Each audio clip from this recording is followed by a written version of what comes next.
Thank you. Well, as many of you know, the governor and others have proposed hiking the government-required minimum wage to $15 an hour over time. Some proposals in recent years have called for a hike graduated over time to $12 an hour, but that's where the governor would like to start, with July 1st being that point. So I've called this meeting today because I wanted to provide the committee with a foundational discussion of the generally accepted economic impacts of such a significant minimum wage hike. This is not a hearing on any specific proposal. We don't have a specific bill before us, although the committee may choose to hold a hearing like that in the future. But since the economic impacts to both workers and consumers will be at the heart of any conversation about this kind of government mandate, I invited two academic economists to give the committee a presentation on the freshman economics, if you will, of a significant minimum wage hike. I noticed just this morning just recently we had one of our colleagues point out the dire need of a minimum wage increase here in Pennsylvania. And so this issue, I haven't tallied it up, but I know the number of articles I've been seeing has been increasing steadily over the course of the last few weeks. And so with that in mind, I felt it would be a good starting point for this committee to say, you know, let's examine the impacts of a minimum wage increase. And so that's my hope today, is that we get a foundational discussion going and we can really take a look at what this will, the impacts this will have in the economy here in Pennsylvania. I'd like to recognize Chairman Harkins for any comments he may have. Thank you, Chairman Cox. Good morning, everyone. Thank you for coming to this meeting this morning. Thank you especially to our speakers, Dr. Davies and Dr. Razoo, for taking the time out of your busy schedules to be here this morning with us. Hearings are vital to the democratic process, so I'm always happy to listen to different perspectives on important issues like raising the minimum wage. Before we begin, I think it's important that we take a moment to acknowledge that economists are not in agreement about the real-world effects of minimum wage increases. Economics is a varied discipline with a wide range of perspectives, and I hope that going forward, these hearings can be balanced to reflect that. I look forward to listening to your remarks and hope we can have a productive and informative meeting and good dialogue for today. Thank you. Well, today we are joined by two economists from two well-respected Pennsylvania educational institutions. And with us today we have Anthony Davies, Associate Professor of Economics, Palumbo Donahue School of Business from Duquesne University. And also joining us is Matthew Razoo. Am I saying your name correctly? Okay. Who is from the Sigmund Weiss School of Business at Susquehanna University. I'd ask the two of you together to take up about 20 minutes total. You can arm wrestle over who gets most time, or you can split it evenly. It's up to you. But we are going to try to keep things moving, and after 20 minutes, we'll move into question and answer to give the committee the opportunity to further pick your brains and find out what additional information they can garner from you. Shannon Walker, over to my right, will be in charge of the timer, and she will signal you when you have, leave the markers 2 minutes, and you will hear this sound. We're trying to be gentle. And that'll mean you have 2 minutes left, and she'll do that again when you have 30 seconds left of each of your 10-minute segments. And so hopefully that'll allow you to begin wrapping up your comments at that point.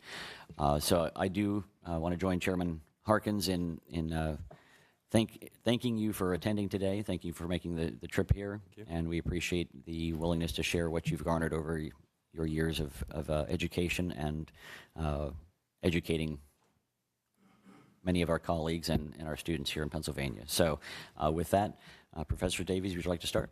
Thank you. Thank you, Chairman Cox and Chairman Harkins and members of the committee. So I want to give you just briefly an economist's view of labor markets, specifically the minimum wage. And as I start with this, I have to point out that labor markets aren't any different from any other market, and that disturbs people, that mostly when economists get called heartless, it's because we're applying what we understand about demand and supply to labor or to drugs or to things that people care about. And that's not to say that workers are equivalent to products. That's not it at all. Rather, it's to say that the same forces that influence people's behaviors when they buy and sell products also influence people's behaviors in very similar ways when they hire workers, when they offer their labor for hire. So what I'm going to talk about are these economic forces and our understanding of them. And this understanding is the same regardless of whether you're talking about a capitalist system or a mixed system or a socialist system. The system that you're dealing with places constraints on what people may do. It does not alter the fundamental laws of economics. As Chairman Harkins points out, he's absolutely correct. Economists do disagree about the minimum wage. Unfortunately, that disagreement is blown out of proportion somewhat in the media to the extent that I think people get the sense that economists aren't quite sure how labor markets work at all. The disagreement amongst economists is about the magnitude of the effects, not the direction of the effects. The analogy I use, it's like disagreeing how far Tom Brady can throw a pass, not disagreeing about whether he plays football. Surveys of economists, and I'll give you one from the Employment Policies Institute, and these things come up periodically, and they all show up, roughly speaking, about the same kind of thing. Roughly 76% of economists said that raising the minimum wage, federal minimum wage, to $15 an hour would cost jobs. Now, there's disagreement as to which jobs it will cost, how many jobs it will cost, but there tends to be much less disagreement about the fact that it will cost jobs. So let me talk a little bit about how we view the minimum wage. One of the claims that people make, and is frequently in the back of our minds, is that the minimum wage is a restriction on employers. And we think of this, we say things like, well, you employers must pay whatever it is, $12 an hour, $7.25 an hour, what have you. And in fact, much more so, the minimum wage is not a restriction on the employers, it's a restriction on the workers. It says to the worker, if you can't find someone willing to pay you $12 an hour, you may not work at all. And so what this does is it has the effect of knocking out of the labor market disproportionately the least skilled workers, the least educated workers, the least experienced workers, precisely those workers that we care most about. The question before employers is extremely simple. It's, can the employee add more value to my company on a per-hour basis than what it costs me to hire this person? If the answer is yes, I hire the person. If the answer is no, I don't. And I'll give you some real-world examples from my own university. Duquesne announced a couple of years ago that it was going to institute campus-wide $15 an hour minimum wage. Of course, everybody was all excited about this, not the least of which were the hourly workers at Duquesne. So Duquesne makes this announcement, and several months later, all of the parking attendant jobs disappear. The parking attendants are replaced with swipe cards, which we now use. And what's going on there? Well, what's going on is a very simple calculus. It's not worth it to the university to pay someone $15 an hour to perform this function of admitting or rejecting cars when a machine can do it more cheaply. Raising the wage to $15 gave some of Duquesne's workers a boost to $15, which was quite good. But there was another group of workers that were disemployed. They didn't get $15. In fact, they got nothing. Their wages went from whatever they were to zero. When you go into a local McDonald's, you'll see this. You see the, once upon a time, when I was a kid, you go into McDonald's and you order a Coke, and they gave you a Coke. Now you go into McDonald's, you order a Coke, and they give you a cup, and they point to a machine, and you go and fill this yourself. Part of what's driving that is the fact that as the minimum wage has risen, it's become less valuable to the restaurant to hire someone to fill those cups, and so this task gets put off onto the consumer. And now you go into a Sheetz or a McDonald's and you see the kiosks, in which is more of this phenomenon. As we force employers to pay workers more, we don't make the workers more productive. We simply make them more expensive. And so what the employers will do is the natural thing. They'll look at their bottom line and say, I cannot afford this person, and let them go. One argument that's made for the minimum wage is raising the minimum wage puts more money in workers' pockets and so stimulates the economy. That argument is true halfway. Raising the minimum wage does put more money in workers' pockets who keep their jobs. It takes money out of the workers' pockets who lose their jobs. But more importantly, that money doesn't fall out of the sky. It comes from one of three places. It either comes from consumers in the form of higher prices, it comes from the business owners in the form of reduced profits, or it comes from the fellow workers in the form of being laid off. But wherever it comes from, for every additional dollar you put into workers' pockets, that dollar has now left someone else's pockets. So whatever economic stimulus you're getting on the left hand is going to be exactly balanced by a stimulus on the right. People claim that the minimum wage protects workers from employers who would pay them as little as possible. That's a fascinating argument to me, because if it were true, then every employer would pay exactly the minimum wage, because there's no law requiring them to pay more.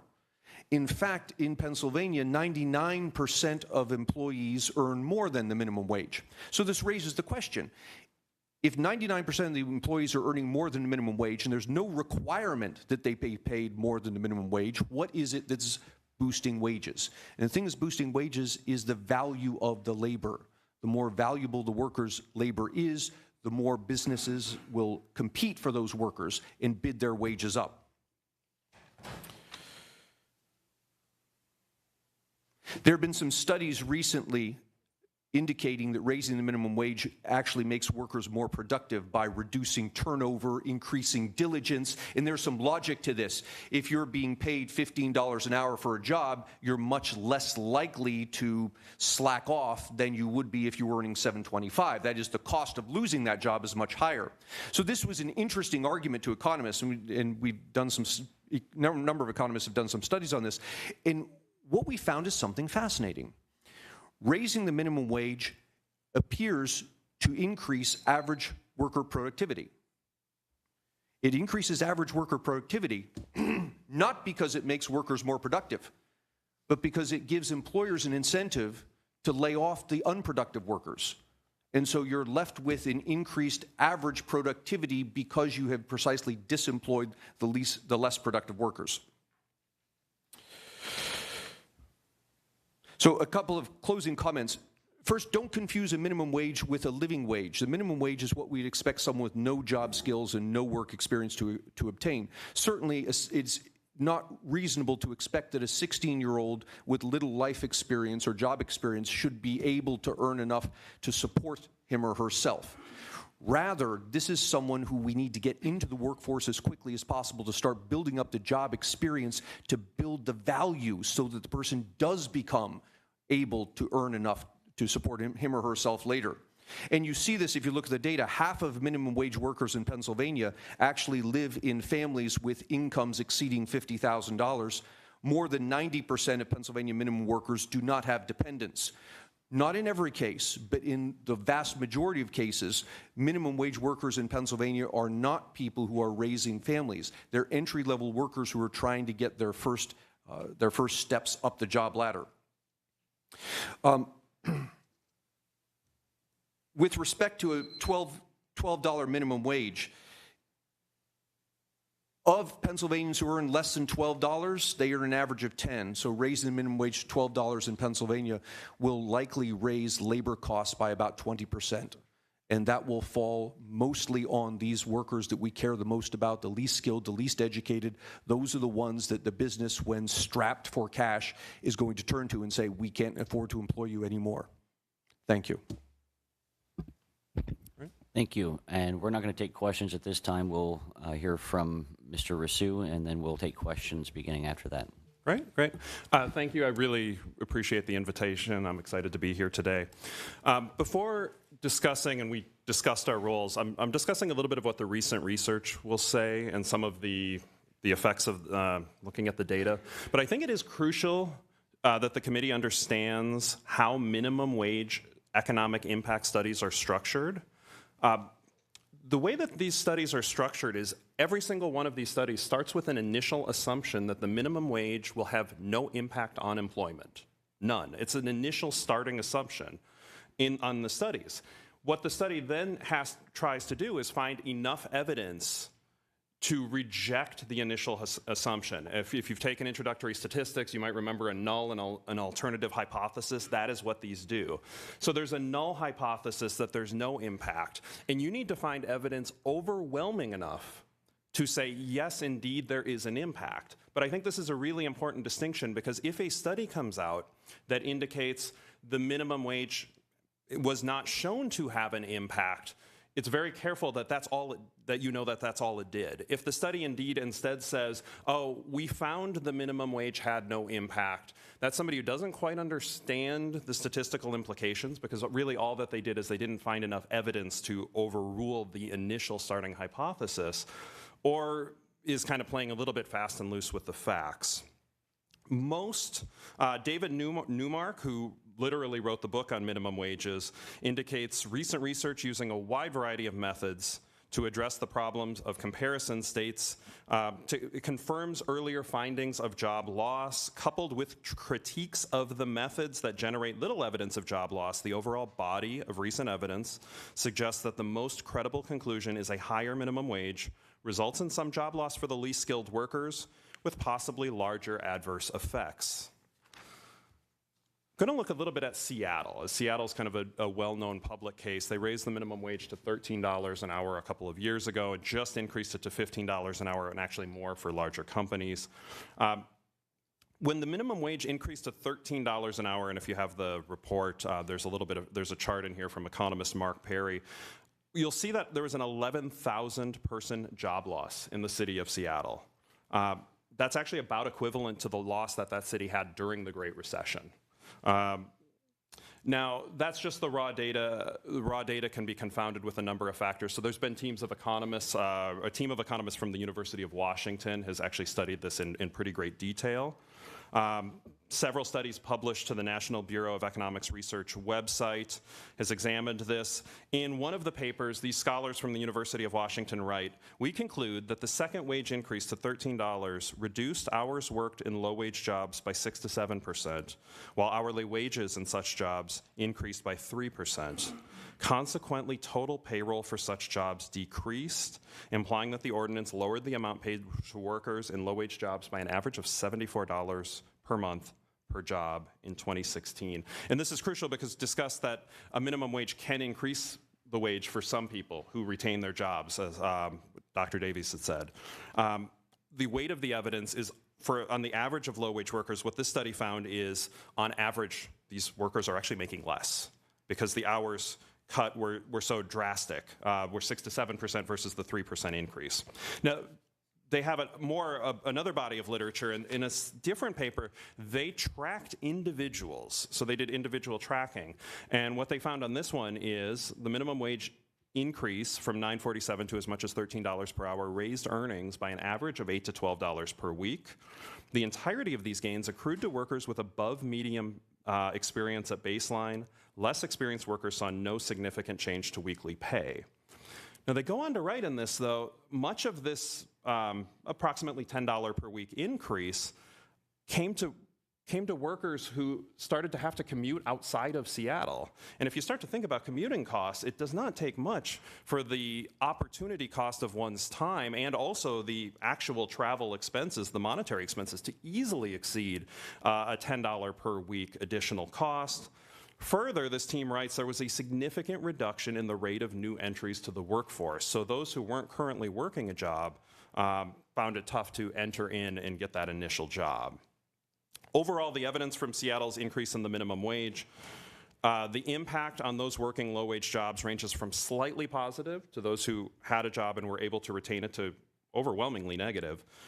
Many workers who seemingly received a positive outcome actually faced an increased burden of travel or commuting time, and low-wage workers who were not employed at the time of the increase had a more difficult time obtaining employment.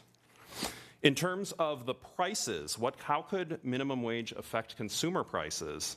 There's a study by the Upjohn Institute that concluded, and I'll read the quote here, they find that prices rose by just 0.36% for every 10% increase in the minimum wage. And that sounds low. 0.3% increase in prices for a 10% increase in the minimum wage. This is consistent with other research. There's a survey of the literature by Sarah Lemos of the University of Leicester that I cite that goes through a number of studies and finds that most studies found a 10% increase in the minimum wage would increase overall prices by no more than 0.4%. So this is in the ballpark of other studies. And while that sounds low, I think it's worth putting in the context, what would that mean going from $7.25 to $12 per hour?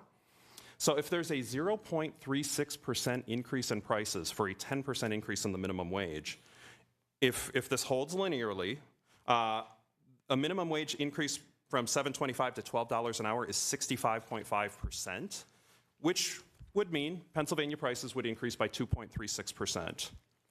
Translating that to a family who's earning approximately the median income of Pennsylvania of $55,000 a year, that family would lose $1,300 in purchasing power. So the price increase would essentially serve as a tax of $1,300 to these families, which is a pretty enormous loss. I mean, another way to think about it, it'd be better for these families, assuming these numbers hold, it'd be better for these families to literally pay a $1,000 tax and not have a minimum wage increase. They'd be better off. The final point that I would like to talk about is the disparate impact of a minimum wage increase. A disparate impact is roughly defined as occurring when one group of people is more adversely affected by a change in a law than another group of people.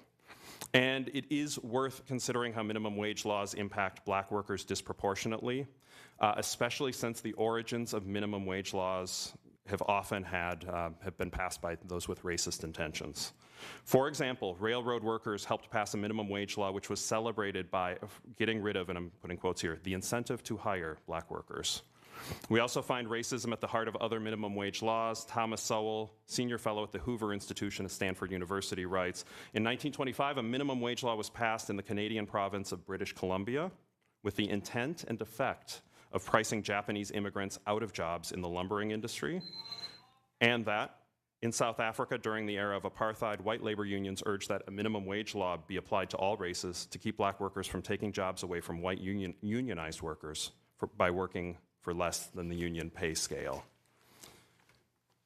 Racist intentions were clearly at the roots of many minimum wage policies, which I do not mean to imply that most people who support minimum wages are racist. I do not believe that's true. I think most people just simply disagree on doing what's best for the country, but there are some who have had these intentions, who have looked to pass these laws. There have been studies then that have looked, though, were the racist intentions of those who tried to pass some of the early laws, were they effective? And unfortunately, they were. Many studies, and there's a list of citations in my paper, have shown a disparate impact and that black families are hurt far more from minimum wages. And economists would predict minimum wages should have the biggest impact on teenagers because they're entering the job force, they have the least amount of experience, should command the lowest wages. And indeed, if you look at unemployment rates today, January 2019, the minimum wages for white workers was 3.5%. For white workers ages 16 to 19 was 11.6%. For black workers, it was 6.8%. For black workers ages 16 to 19, it was 20.6%. And for Asian workers, it was 3.1%. That's using Bureau of Labor Statistics data. We see an impact of the disparate impact of the minimum wage in this specific graph. Exactly what you would predict to happen. Unfortunately, black teenagers who are more likely to be forced to attend poorer performing public schools have the highest unemployment rates and are suffering the most from minimum wage laws. The proposed increase in the minimum wage will increase these teenage unemployment rates. Thank you. Thank you both for your testimony. I'd like to start with a question that was based a little bit on a study that was performed recently by the IFO. When the proposal came out to raise the minimum wage to $12, and this was a graduated proposal, I believe, that said over time it's going to increase to $12 an hour. The IFO has said over time that will cost $33,000 or 33,000 jobs in Pennsylvania. And I was curious, if we take and go from $7.25 now to $12 an hour by July 1st of 2019, does a more drastic change like that have a bigger impact, smaller impact? What does that do to the job loss in there? Does it mean 33,000 jobs will be lost shortly after the July 1st implementation, or what type of impact do you expect to see from something like that if we do it more quickly? I would assume in the long run it would be the same. In the short term, I think that you'd have my assumption would be that the quicker the change, the harsher the impact. Yeah, I agree. Okay. And bear in mind as well that businesses will anticipate. So you can say, well, we're not going to increase it until July. But businesses are thinking longer term. So if I'm a business owner, I may say right now, I'm not going to make a hire today in January because that's going to cost me more money 6 months down the road. Okay, so they'll start planning for it. Yep. Okay. Chairman Harkins, do you have any questions? Thank you, Chairman. Yes, I do. Thank you both for your testimony. I appreciate you coming again, as I said. As I'm sure you're aware here today, you would agree, the reality is that there are winners and losers in our economy, but Pennsylvania's working families want to know why they are always the ones on the losing side. I know you can't answer that question, but I'll ask you like this. I believe in 29 states they've raised their minimum wage, including conservative states like Arkansas and Missouri. The voters there approved increases to the minimum wage in a ballot measure this past November. I'm not sure if you're familiar with that at all. Pennsylvania, on the other hand, has the lowest minimum wage of all surrounding states at $7.25 an hour. Our wage growth has lagged behind other states, and we have a higher percentage of people that seek out-of-state employment. So if all these other states can raise the minimum wage without devastating economic impacts, why can't we? One of the problems that we have is we have a tendency to talk about unemployment as if it were this unifying number. We can raise the minimum wage and observe, as some of our neighboring states have done, little increase in unemployment. In some cases, you observe no increase in unemployment. But that's masking what's going on. Because if you divide your labor force out, so I'm not talking about labor in total, I'm talking about low-skilled young labor, people who have criminal records, people who have not completed high school versus people who come from more wealthy families, people who have college educations, graduate degrees. When I raise the minimum wage, it has no effect on these people. It has a tremendous effect on these people, the ones that we're actually most concerned about. And when you put them all together, if the number of people who are what we'll call the marginal workers are relatively small, they get drowned out in the noise. So yeah, in total, your unemployment rate hasn't gone up, but it hasn't gone up for the people who really don't need the minimum wage. It's these young marginal workers who are being adversely affected. To see the effect, we've got to separate out these labor markets and look at them more carefully. In my area, though, I see with home health care workers, with child care workers, even with pre-K teachers, they can't find anybody. It's an issue that's just. I worked for UPS for 25 years. I was a driver, made much more than I did in this job, but through that experience, I saw the people that made the minimum wage. They've seemed to stagnate. I still see some people that are in that. It's a difficult situation. And I mean, I'll add a little bit too. And there's no doubt there are a lot of people who are hurting in the state, and I think part of the job is to figure out the best ways to help them. Most economists, it's not just young people, is what I'm trying to say. Most economists, though, would agree there are better ways to help them. And you mentioned other states have increased the minimum wage. I think most of the surrounding states also have the higher cost of living. And that would be reflective of the evidence that we saw from the Upjohn Institute and kind of the little back of the envelope price comparison, where a minimum wage increase could cost an extra $1,300 for a family who's making the middle. I mean, middle income $55,000, a $1,300 hit is enormous. And so some of this is preventing the damage some of the other states have done, which we see in the evidence based on they have higher costs of living in New Jersey and New York than we do in Pennsylvania. I think the thing to keep in mind is the wage rate isn't a lever that we can just turn to set the value of labor. It's a metric that reflects the value of labor. And if we've got workers who can't earn enough to support their families, the answer isn't treating the wage as a lever, but it's getting the causality around the right way and saying, what can we do to help these workers gain skills to make their labor more valuable? I think focusing our attention there on making the labor more valuable is much more productive than on the back end trying to alter the wage rate. And I think we are working on that, and you brought up automation. I saw that in my experience with my work background. But at the same time, you still, again, have home health care workers that are going in, taking care of needy people. You have people that are teaching, that are dealing with, entry-level positions that the employer doesn't want to pay that. They don't, and I understand where they're coming from, but we've got to reach a happy medium, and to have it the lowest is just, it's unbearable to me. Thank you, though. I appreciate it. Thank you, Chairman Harkins. Next, we have Representative Dush.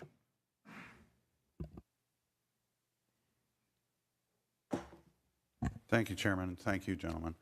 I want to bring this down onto a personal level. My wife works for a local restaurant. It's a family restaurant where the owner serves about 40% of his clientele are on fixed incomes.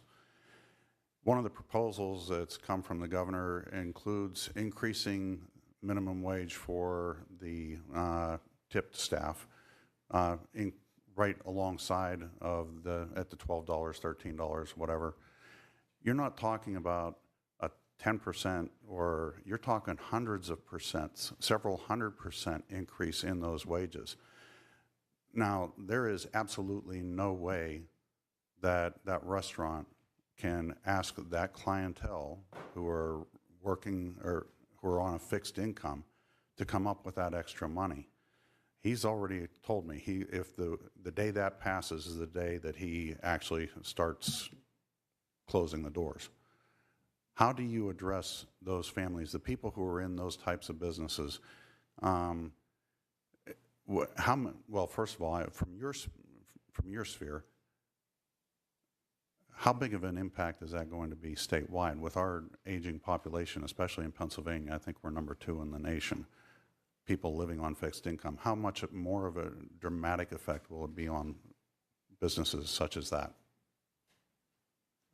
Certainly, some will go out of business. The exact numbers I don't know, but there's evidence of this actually happening in other states that have increased the minimum wages, where there are firms that rely on, that would perhaps have tipped workers, workers who would work on tips, and minimum wage has gone up and gone out of business. This is, you've bumped up against the thing that economists keep reminding people when this topic comes up, that the money's got to come from somewhere. If you're going to raise the minimum wage, the average business in the United States has an 8% profit margin, and businesses that, like retail establishments and restaurants that employ lots of minimum wage workers, are typically closer to a 2% profit margin. So the money to pay for the minimum wage is not going to come from profits.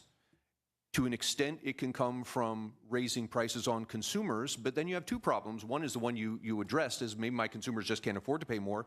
The other is, when prices go up, you're clawing back the gains that you intended these workers to have in the first place. The last place this money can come from, and this is the thing we keep coming back to, it comes from other workers. So raising the minimum wage is not a matter of taking money from the businesses and handing it to the workers. It's a matter of taking money from lesser skilled workers and handing it to better skilled workers. Thank you. Next, we have Representative Nielsen. Thank you, Mr. Chairman. Thank you, gentlemen, for your testimony today. And I appreciate you coming in. You come from prestigious educational institutions, but I have to ask that you've talked about other states and everything. Have your institutions done any studies, or you two gentlemen? Because we try and do our homework before we get here. And I've looked at some of the issues that you gentlemen looked at before, and this hasn't come up in your resume. Nothing about studying the effect of minimum wage on Pennsylvania itself. I mean, I love hearing about it everywhere else, but I mean, as I look through history, and like I said, we do our homework here, history has shown us that the increase in minimum wage, I mean, we can go back to the 1940s. I mean, do you take any kind of history lessons? I mean, we can learn from history. We do that every day. And it's talked about how the buying power went up and how unemployment numbers went down. I mean, that's history. We can't change history. But what we hear now is, well, we have this one saying, yeah, increase it. I mean, you also testified that, if I got it right, if we do $10, it will do nothing. So if we raise minimum wage to $10, I think your testimony said that since 99% make over the minimum wage, Mr. Davies, you said it will have little or no effect. So you're saying if we raise it to $10 tomorrow, it will have little or no effect. I'm just trying to grasp this issue as overall. I have legislation out there which I talk about kids. I have 5 kids, so I know about they don't need $15 in their pockets, but I also have many people in my district that work 2 and 3 jobs to make that $50,000. Some of them are TSA workers, and then they come home to parking lot attendants and tip wages. And I want to get it all in before the chairman cuts me off, because I know I tend to ask a lot of questions. But if you can tell me your expertise here, because I haven't found nothing that you've done in previous life that had anything to do with minimum wage at all. And I appreciate, like I said, because I mean, my son was accepted to both your universities. Thank you. And he is part of the economics and analytics and actuarial science stuff. So he's right in your department here. So that's why he looked at your schools, because they're on the map for this reason. Did you take any students and actually study it here in Pennsylvania? But, in terms of background, so I've been teaching the subject for 15 years and done a wide range of scholarly studies on many issues, including some writings. I don't know how many on minimum wages that have gone into, I think, some of the newspaper articles, although I could find that for you. In terms of, you mentioned history. The Pennsylvania hasn't passed this, so it's tough to study what the impact is going to be in Pennsylvania on this particular issue, although other states have done something quite similar to what we're looking at, and looking at what the teams of scholars have done is good evidence. And you also mentioned history. I mentioned the disparate impact of the minimum wage on race. The black unemployment rate was lower than the white unemployment rate before minimum wages came into play. So I mean, that's a history lesson that on perhaps the impact of the minimum wage. And we take consideration of that throughout. I mean, and we can go back to like the inflation-adjusted minimum wage between the 40s and the 60s and 70s, and we saw what that effect did, because it doubled, and we saw how the unemployment dropped significantly. I mean, our unemployment numbers are higher today than they were then. Of course, our population has grown as well. But when I tipped employees, you know, something that some of these employers, I'm from Philadelphia, obviously, if you couldn't tell by my accent.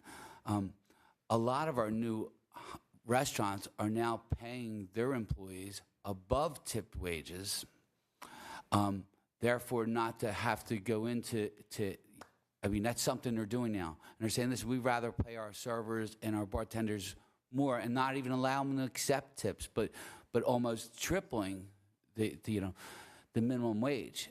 That's what they're paying them, to make certain they get good people to work for them. I understand, you know, it's about being able to make a living. I mean, by increasing what the study I've done personally, and a lot of people say is, by increasing this, it takes a lot of stuff in effect, and I wonder if you take that in effect as well. The spending power, the benefits that they are on now in the Commonwealth, whereas some of them would be able to afford their own benefit package, their own health care. You know, we talk to welfare to work all the time around here, and this will help lift these people up. I mean, that's what the minimum wage is, to try and lift people up. And by keeping it stagnant, it's just not helping anybody. I don't find it helping anyone, and we don't see it. I mean, I just know by my neighbors, not, you know. Thank you, Representative Nielsen. You've made a great case for why the free market is alive and well. Our next individual is Representative Nelson. Boy, we're the road show today, Representative. Thank you very much for your testimony. And I have to say, as a small business employer, your academic research really has paralleled what we saw as a business owner the last time Pennsylvania's minimum wage went up, because we had an ice cream business. We did have to reduce the staff, and particularly it makes it a lot harder to hire a teen worker at that higher wage. But we saw increases in milk and cherries and nuts, and you can only charge so much for an ice cream cone. So the result was a number of stores closed because they just weren't able to stay open. But I wanted to expand a little bit on, or kind of carry forward. Doctor, you mentioned the Seattle study and the $11,000 or the 11,000 loss of jobs just within that, just within Seattle. If part of the budget formula is that minimum wage is going to skyrocket revenues to the state, is that a reality when it says really that, between the decrease in jobs, if we're planning on next year's tax revenues coming up because of the increase in wages, but we offset that with the loss and the increase in unemployment costs, can you maybe touch either one of you on what that potential forecast would be? Well, I think that Dr. Davies has put it really well when he talks about the money has to come from somewhere. And the Seattle study concluded that the actual wages, the total amount paid to low-wage workers was actually dropped.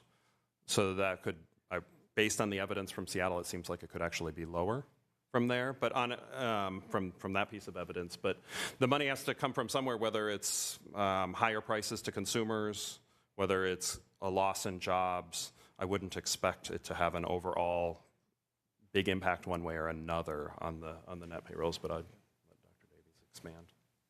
Yeah, you raise a good point that we hadn't mentioned up to this point, which is there is a bit of blowback to the state in that as you raise the minimum wage, those you do knock off of the labor rolls are now drawing unemployment, or whatever services that they might draw from the state.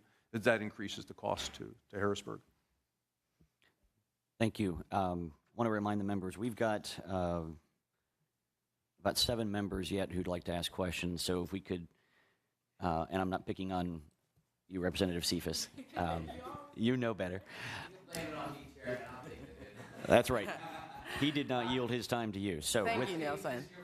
Thank you. With that said, please ask your question. So thank you for your testimony. It's always good to hear different economists talk about a critical issue that will impact, residents across the Commonwealth of Pennsylvania. So thank you for this perspective. But I want to ask a specific question in reference to the Stanford University sighting. You mentioned in 1925 in British Columbia, the catalyst for raising the minimum wage there was due to racism.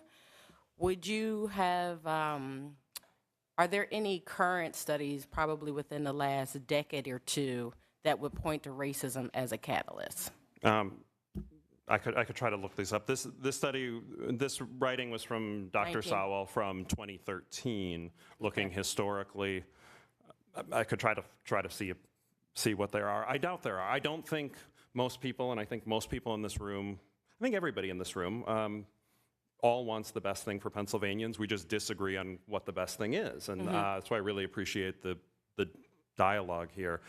But I do think it's important to note history. I mean, it was a good comment by the person who's not here anymore. But on just understanding the historical roots, I think has a lot of value.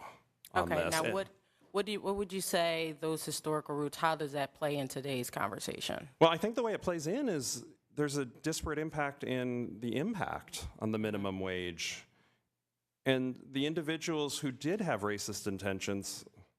I mean, I hate to say they won because that sounds wrong, but it seems like they had intentions to cause harm to minority groups, and through their actions, they indeed did cause harm. So now would you say the minimum wage would cause harm to minority groups then? Yes. Okay, thank you. Thank you. Next, we have Representative Klunk. Thank you. Part of my question was previously answered, but just going in the same vein of the tipped workers. So I've got a number of restaurants in my district, and I hear from them that, look, if this minimum wage increase happens, I don't know if I'm going to be able to either stay open. I'm going to pass the the cost on to the consumer. What are we seeing? Like Seattle's a really good example of case study of how this played out. What happened in that industry? Did they close shop? Did they cut workers? Did they increase prices? What happened in Seattle? Do we know? Go ahead. I know some anecdotes that went along the line of workers who they kept their jobs when the minimum wage went up, but they lost hours. So they ended up actually on the net with less take-home pay. Other workers whose employers would provide various perks, free parking, free lunches, those things disappeared. So you're seeing this same phenomenon of the money's got to come from somewhere. And to the extent that there's fat, certainly an employer can trim that. But particularly where restaurants are concerned, there really isn't much there. And so now you're talking about having to take it out of worker A's pocket to give it to worker B. Right, and I've heard the 2% margin time and time again from my restaurant owners. So with that just a quick follow-up, the $15 an hour, in those restaurants where they were paying the $15 an hour, were most of them still allowing the tipping or not? Yeah, I don't know the answer to that. Okay. But here's an interesting thing. You talk about restaurants experimenting with things like not having tipping, for example. The wonderful thing about this is it's a complex issue that if we leave it alone, restaurants can figure this out. They can figure out whether maybe customers like not tipping, maybe they don't, maybe they're willing to pay a premium to not have to tip, these sorts of things. But when we come along and legislate this, we forego the experimentation and we say we have found a solution, and like it or not, everyone's going to adhere to this. Thank you. Next, we have Representative Donatucci.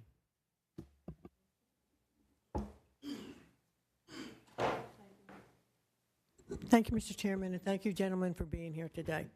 I want to touch on when you talked about replacing the attendants at the campus parking lot with technology. We haven't raised the minimum wage for 10 years. Okay, in my district, most of the supermarkets have scanners, self-scanners, which means people lost jobs. CVS has it. You go scan it, they have one person working, and instead of having 5 people doing their jobs, they're not there anymore. So is it technology and not minimum wage that has caused this? I don't know how we blame that on minimum wage. Well, I think they interact. So the goal of firms mostly is to make money. So once the technology becomes cheaper than the labor rate, once it becomes less expensive to use technology, you would see firms more likely to adopt it. I don't want to speak for Dr. Davies, but if a minimum wage is increased dramatically, that increases the labor costs. It will make that technology more likely. So you might see it, for example, in our area, we do see it in the grocery stores now, but we don't see it as much in the fast food restaurants yet. But I've been to other places, other states, and other countries that have higher minimum wages where you start to see it not only in the grocery stores but also in the fast food restaurants. It should accelerate the change to technology replacing workers. No prices have gone down because of it. I have a problem with that. You keep saying that if we raise it, but what I don't understand is if she has a business, he has a business, I have a business. We all raised our rates. Now, all of our employees have more money in their pockets. Don't they go and spend more money on her services, more money on his goods? I don't understand how it negatively impacts the economy.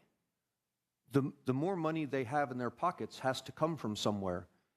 And although your employees will be spending more, whoever's pockets that money came out of will be spending less. And that will from an economy-wide perspective, that will exactly offset the increase in wages that your employees have received. Yeah, but they're buying more of your product. And So I just can't buy that. I think I don't know, you're not, I think there's other opinions as to what, you're telling us right now. So I don't quite understand you. Well, I just don't understand if everybody's making more money and everybody's spending more money, and each of these companies should be making more money if they're spending more. I think that's the fallacy. Everybody's not making more money. The people who kept their jobs are making more money. The people who lost their jobs are making far less money. Well, okay. I just don't see eye to eye with you, but thank you. Thank you. Next, we have Representative Ecker. Thank you, Mr. Chairman, and thank you, gentlemen, for speaking. Kind of changing gears a little bit here. We've talked about that we have this workforce issue, workforce development issue, labor issue. What effects would increasing the minimum wage, you think, have on employers' ability to train folks in skilled trades? And because I think when you raise minimum wage, and I think you spoke briefly on this, that one of the common myths or claims of the minimum wage is that or myths, realities, is that it will hurt trained labor because we're not getting folks out of minimum wage jobs into better paying jobs because we're not job training. If we increase the minimum wage, what impacts would that have on filling some of these skilled trade type jobs? One of the things, I don't know if this answers your question, but one of the things that happens with regard to job skills is if you raise the minimum wage, you put a hurdle in front of workers who are attempting to attain job skills. And so it takes them longer to enter the workforce, and over a long period of time, on average, your workforce actually has lesser skills, because rather than people gaining skills such that they can become valuable at age 20 or 21 or 22, now they're not becoming valuable until ages 22, 23, or 24. Yeah, and I think the single key way to gain skills is to start off and work and have at a reasonably young age. And the biggest hurdle the minimum wage puts into place is for teenage employment. You see that in the statistics for unemployment rate statistics. So a higher minimum wage puts that higher hurdle into place. It will be tougher for teenagers to get that first job, to get that foot in the door. And this is one where I speak with personal experience, having worked when the minimum wage was a lot lower. Even adjusted by inflation for 2 years, you learn how to show up on time. You learn how to listen to a boss. You learn how to show up for work when you don't want to show up for work. Right? All of the things that help train you to get that next higher paying job. If you remove that, it's really quite devastating. And intuitively, we get this.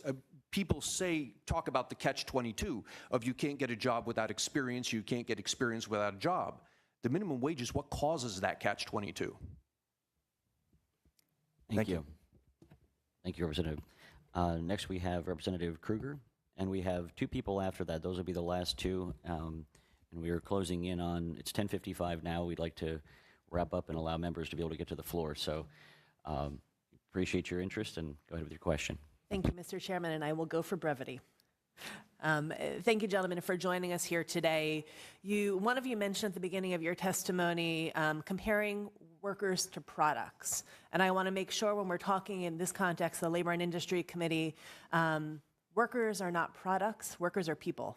We're talking about our constituents, the folks we represent back home, and it's convenient to talk about minimum wage as an issue that only impacts teenagers in their first jobs, but the statistics I've seen tell an opposite story. We're talking about home care workers, daycare workers, folks who are caring for our most vulnerable family members in nursing homes.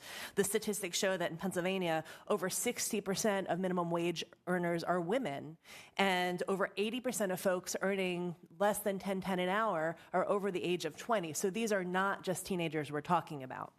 I'm wondering if we can talk about the impact of a minimum wage increase and the potential for taxpayer savings from corporate welfare.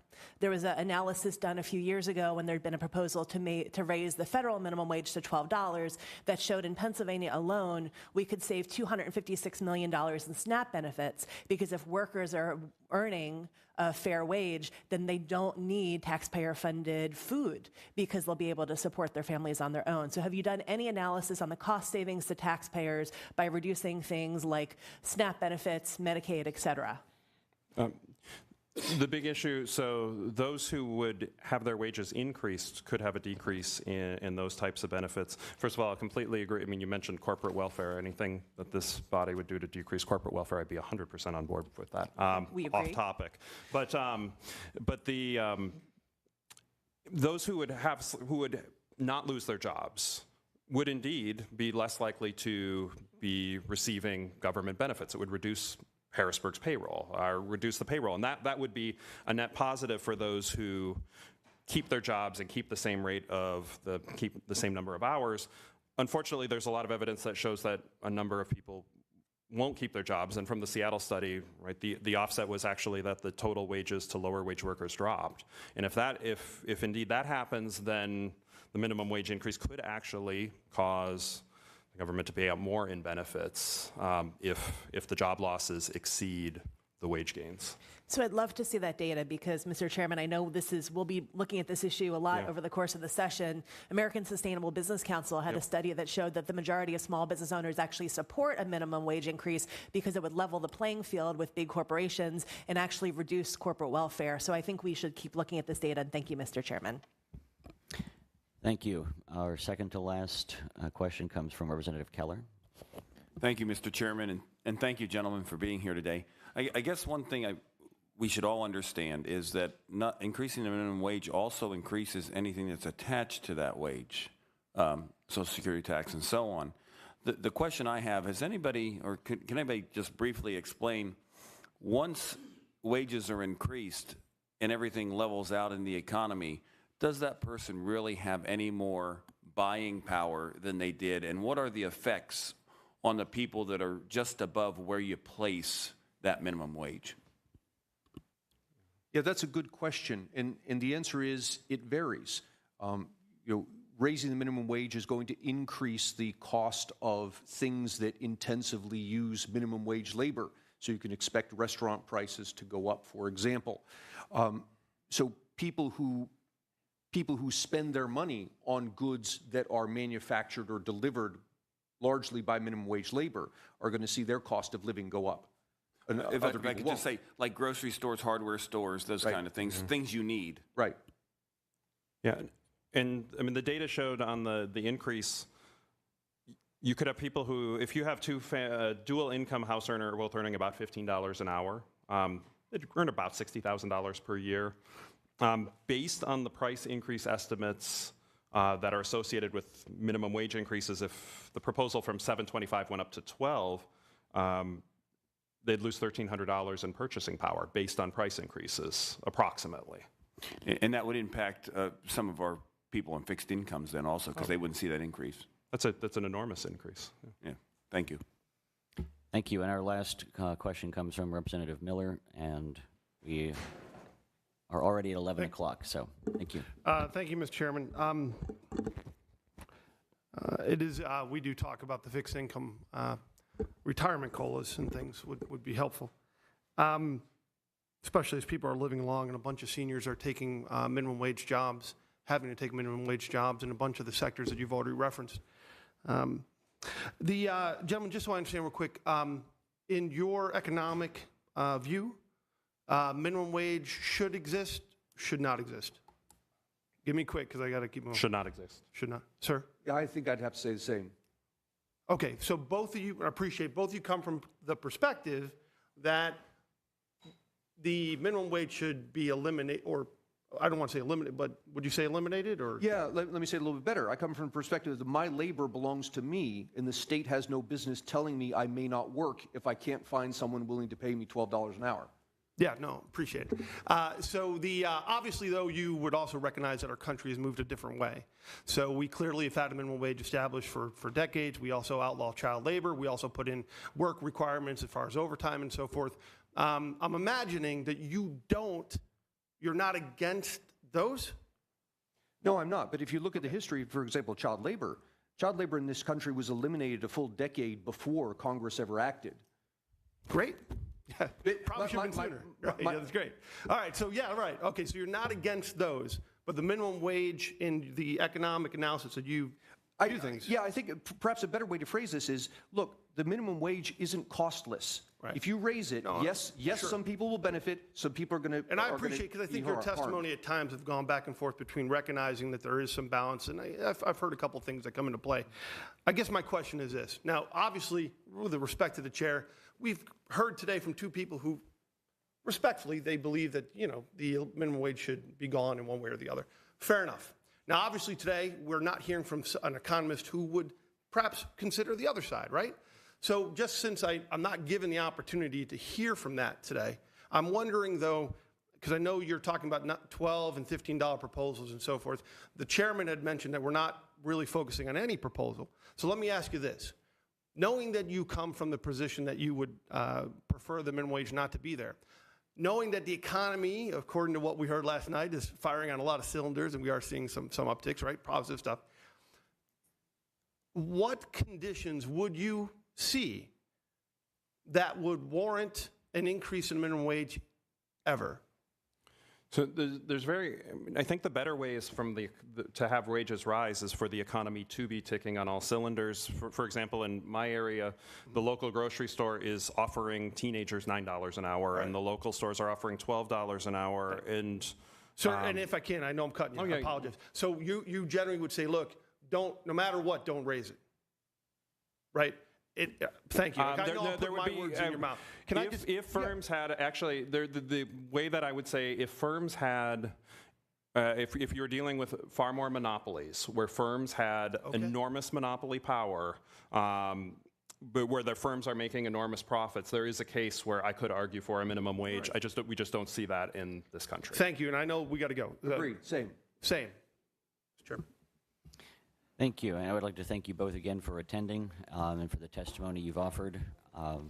Safe travels. Thank you for having us. Thank you.